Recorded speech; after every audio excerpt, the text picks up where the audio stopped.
Welcome to Realtor Hacks with Mortgage Mo and Friends. Today I'm here with Natalia, an expert realtor specializing in the Brooklyn area.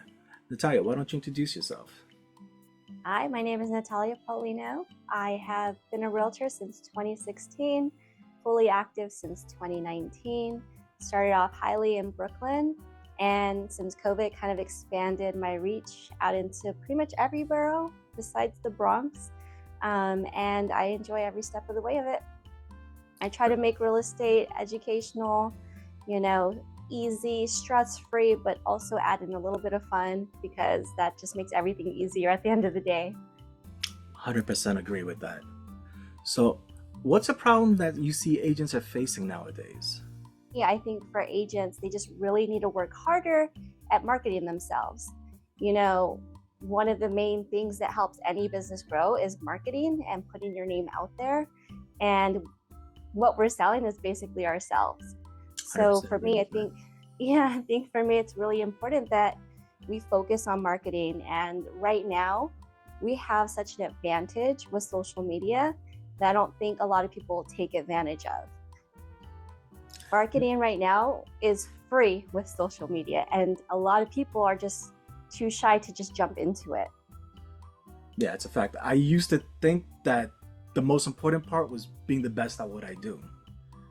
And then, all the grinding, everything. Then I learned if you're the best at everything, but nobody knows, it doesn't really matter. Right. You know? That's something I've really learned over the past few years is it doesn't matter what your product is, how good it is, what it can do. If nobody knows about it, it doesn't really exist. And I think a lot of agents don't understand, like, you can't be an undercover agent. You can't Absolutely. be afraid to talk about what you provide, what you're doing. There's a few agents I know, like, they're probably doing this as a part-time job while they still manage their income producing job, which is fine, but don't be afraid to start talking about real estate. I think some people get stuck in that. They're like, well, I don't want to confuse the people I'm already in business with or where I'm working at. And I think it's just being about transparent and being open that nobody really thinks twice about it. If anything, most people should kind of respect your hustle, that you're handling your 9 to 5 and then you're still going out there to jump into a new industry. Yeah, absolutely. People don't leverage their sphere of influence, I think you guys call it, right?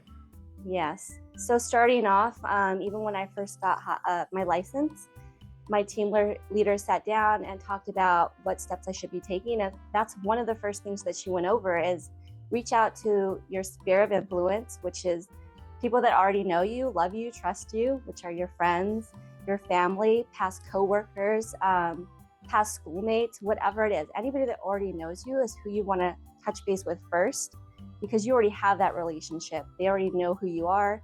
They already trust you. They already like you. And they're more willing to send people your way because they want to see you succeed.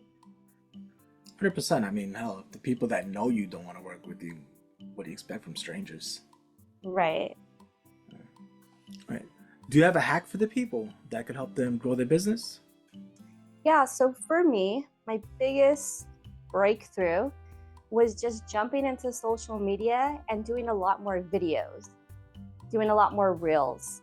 And it can be as simple as your everyday routine, maybe even just showing yourself going to grab your cup of coffee before you walk into the office.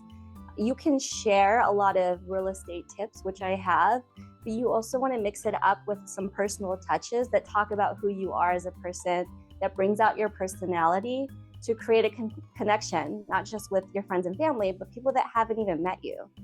A lot of my business has been drawn through social media from friends and family that know me, but also people that have never met me in person, but will actually meet me in person one day and they feel like they already know me because they've kept on my social media feed. They see my videos and they feel like we have met in person just because they've seen me, they've heard me, and we've connected through social media.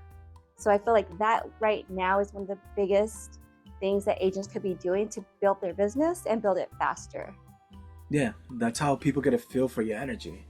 And Right, also, honestly, know how competent you are as well. right. Here's the question. Have you been stopped in public yet? I have. How'd That's the that go? funny part. When that started happening, I was like, whoa, this kind of threw me off. I've had parents at my daughter's school tell me they saw me on social media Nice. I used to use Real Estate Mom in some of my videos. I went to a showing and another agent was like, I know you, you're the Real Estate Mom. And Okay. that threw me off. And I should have kept using it. I don't know why I stopped using it, but little things like that have happened. Or just going to another event and people say like, oh yeah, I feel like I've met you before. And I'm like, no, I'm pretty sure we haven't, but I know I probably saw you at this Zoom call, or you've been commenting on my videos and I see yours too. But I know most of the time I know who I've met in person. Okay. Nice. I got stopped in public the first time and I basically made a fool of myself. I was out feeding the birds. It's like, one of those things I like to do to kind of just shut off a little bit. Yeah. So this couple walked past me again and again. So I was like, that's kind of weird. I'm minding my business, just feeding the birds. And then they stopped me. They're like, oh, you're the guy that speaks about mortgages. I was like, yeah, that's me. Yeah. I'm over there all excited. Yeah, until I asked them if they wanted my autograph. They went, nah, but they'll call me later. I should start saying that. I am. Do you want me to autograph something for you? Yeah, it would have worked out if they said yes, though. But it is what it is. Yeah. No, it's really cool though when you start to get that recognition. Yeah. That goes to show that people are watching. I've had as well people that, here's another thing, even though people are not liking and commenting doesn't mean they're not watching. Absolutely. Because I have met people who may have in person commented on something that I had online, but I know that they didn't like or comment on that post or video. Yeah, my brain works a certain way sometimes, and I'm like, hold on, I don't remember that person responding to that post or video. So I know that they're watching. Yeah, I've had it where I've had videos that no comments, no real interactions, barely even any views. But then I'll go to an open house and then, I'll meet, a buyer there and they're like, oh, blah, blah, blah. When you did this video and you said this, like, that helped my brother out. I was like, oh, cool. Right. Yeah, it's true. Do you got a message for the people? And also, where can people reach you? Yeah, of course. I just want to encourage anyone that's out there that's trying to build your business is to get more active on social media. It's a free platform, free marketing. Why would you not want to take advantage of getting leads, contacts, where other platforms you probably have to spend $1,500, $3,000, whatever it is. You're spending a lot of money trying to create leads that half the time they fall through, right? They don't work. So work with what you have and don't put too much money into something that you're not getting a high return on. Focus on stuff that's easily accessible, it's free, and has a better return, and you have fun doing it. So one thing I'm working on right now, I'm trying to put together more Zoom meetings with other agents as well. And we're just covering social media, video content, how you can do it, how it's easier, using a lot of AI technology now that takes a lot of the pressure off, a lot of the planning on what to say, what to do, the editing, save time.